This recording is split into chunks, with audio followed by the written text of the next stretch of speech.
So you might remember a while ago, I think it was a couple of years ago now, there was a gender critical person called Jenny Watson, and she is a cis lesbian, and she wanted to make a cis lesbian only bar, like night venue for selling drinks and stuff.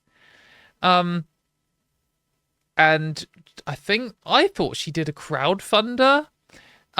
But it was in like she only mentioned it on Twitter, and suddenly it was in the news, like defending female spaces, all this kind of rubbish.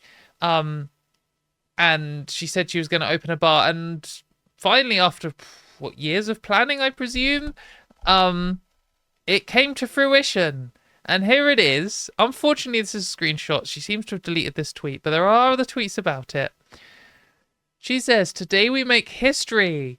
They said no to a roof over lesbians' heads." Well, you got to remember, when gender critical people talk about lesbians, they always talk about all lesbians, despite the fact that they're actually talking about at most 3% of lesbians. They always say things like, lesbians are being discriminated against for their gender critical views. It's like, no, at best, gender critical lesbians would be being discriminated against. However, they're not actually being discriminated against. However, so she says, they said no to a roof over lesbians' heads. They didn't actually, because they're saying, like, at best, they're saying you can't have a cis-only lesbian bar. There aren't actually many lesbian-only bars in the country, but there are some, as far as I understand. There are lots of gay bars which are like all gender, not just gay men, but gay men and women bars. But they always accept trans people. I think that's the gender critical dilemma. Like, it must be difficult being a gender critical gay person, because every single, like, gay people are obviously way more likely to be accepting of trans people than straight people are. And that's even more true. That's also true. Like, women are more likely to be accepting of trans people than men. And so gay women are way more likely to be accepting of trans people than any other group of people. So if there are lesbian bars, they almost certainly include trans people, because, like, that's how it's going to work. So it must be a bit annoying if you're transphobic and you're like, why does everyone around me like trans people? You should probably, have a go at being a straight man, basically. Go to a conservative bar. But anyway, so we're building a venue. So that I was under the impression she was gonna rent a venue somewhere and actually set up a real bar. But this is what we had. We're building a venue on the pavement. 1 table, 4 chairs, 15 bottles of lemonade.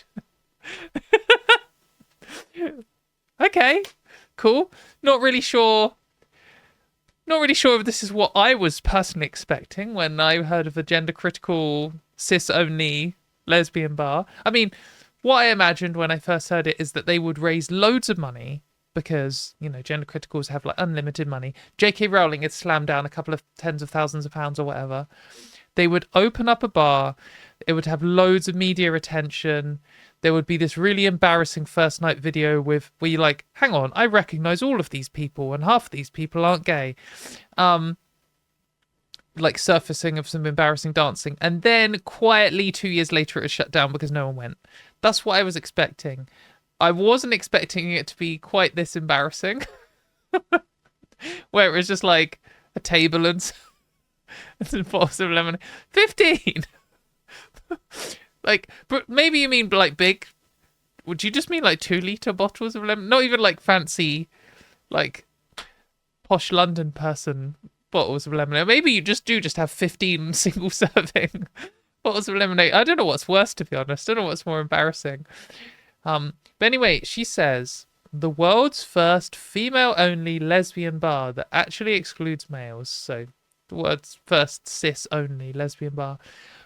What I want to point out for this little claim here is it's important to remember that whilst gender criticals are saying things like this, the world's first cis-only lesbian bar, they're also arguing that, like, literally at the same time, they are arguing that all women's spaces have always excluded trans women, and that all lesbians bars and venues and stuff have excluded trans women always. That they are currently claiming that despite them recently changing the law around the Equality Act with the Supreme Court ruling, they are now arguing that the Equality Act always excluded trans women, even though it never did, but now it does. But they were arguing that's always been the case. So they're kind of simultaneously claiming that all lesbian bars are cis only, and always have been, and it's only new recently that trans people have been pushing their way in.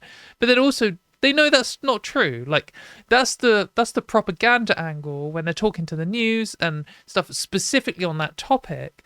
But when they are then trying to market themselves, they know that's not true. So that's not what they're arguing. They're not saying yet another cis only lesbian bar, but this one's just 15 bottles of lemonade and 4 chairs.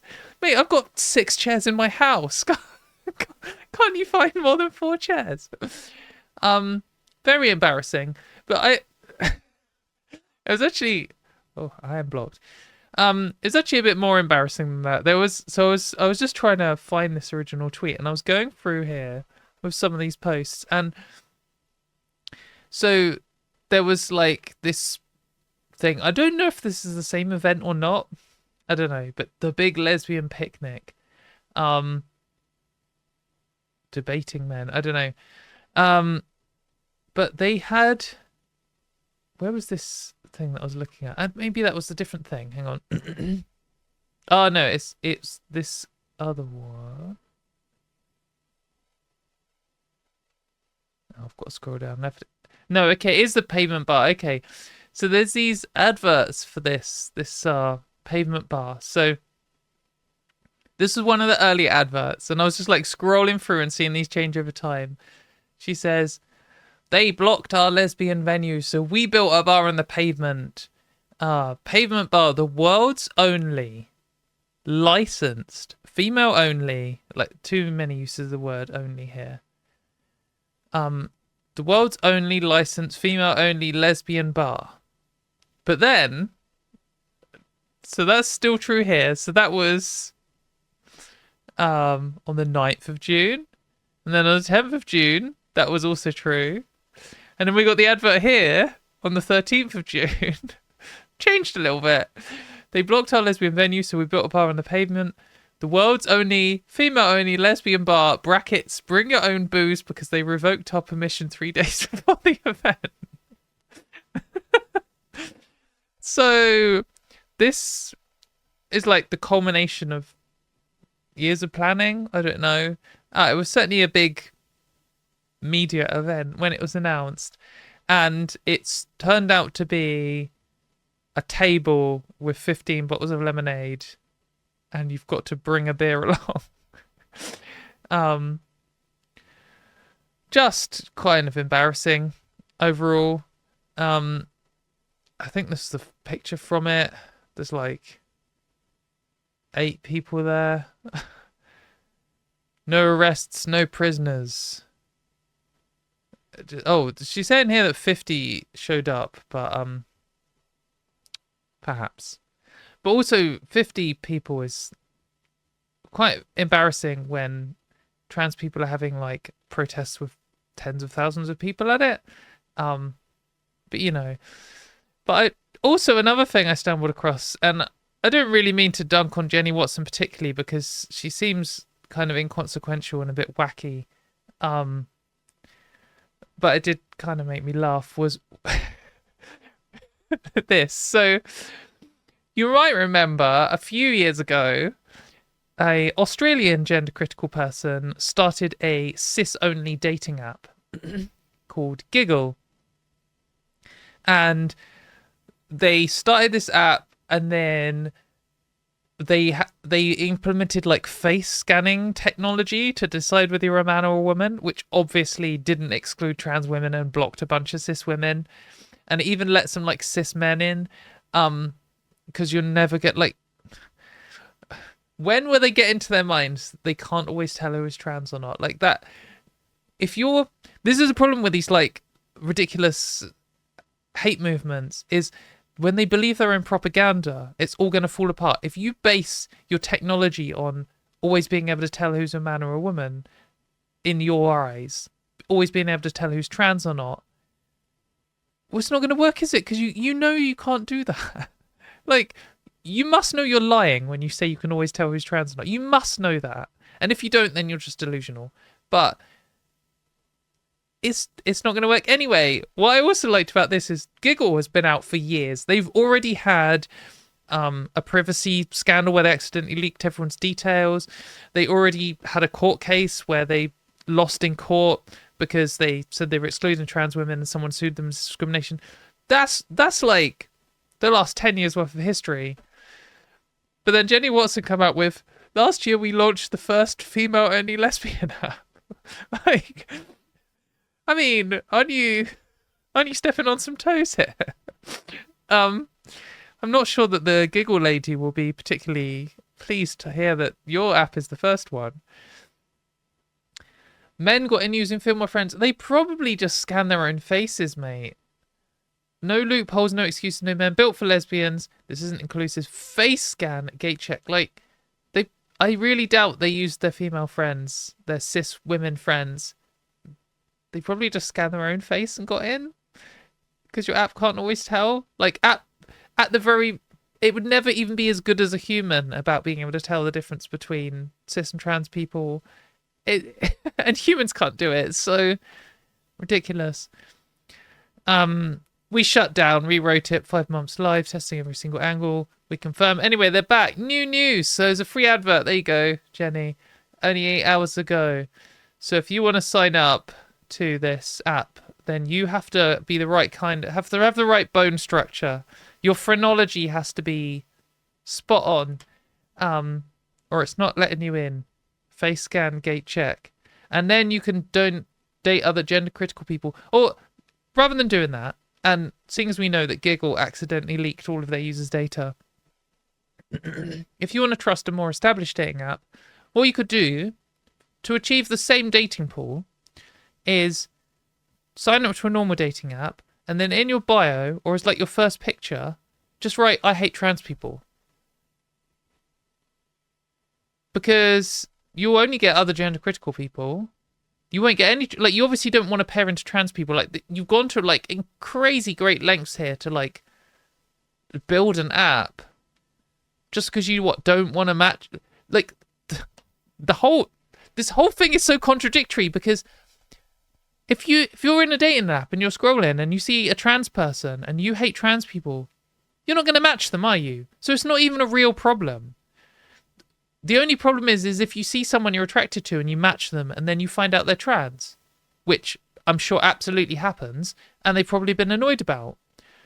So building an app that looks at their picture to decide whether they're trans or not isn't going to work because you're trying to solve the problem of you accidentally matching trans people by filtering them out based on their appearance, which is why you accidentally matched with them in the first place. So it's just so ridiculous.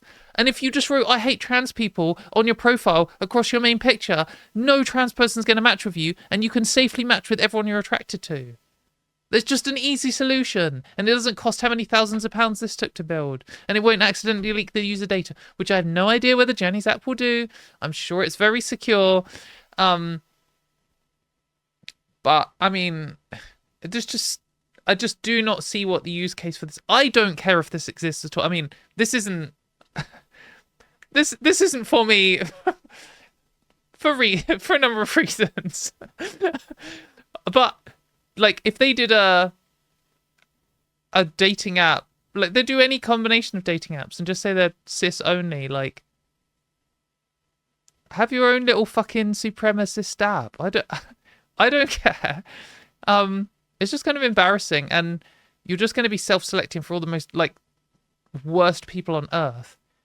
It would be disgusting if some of the bigger apps started banning trans people, and I know that Tinder already has that problem. Is Tinder even a thing anymore? I don't even know.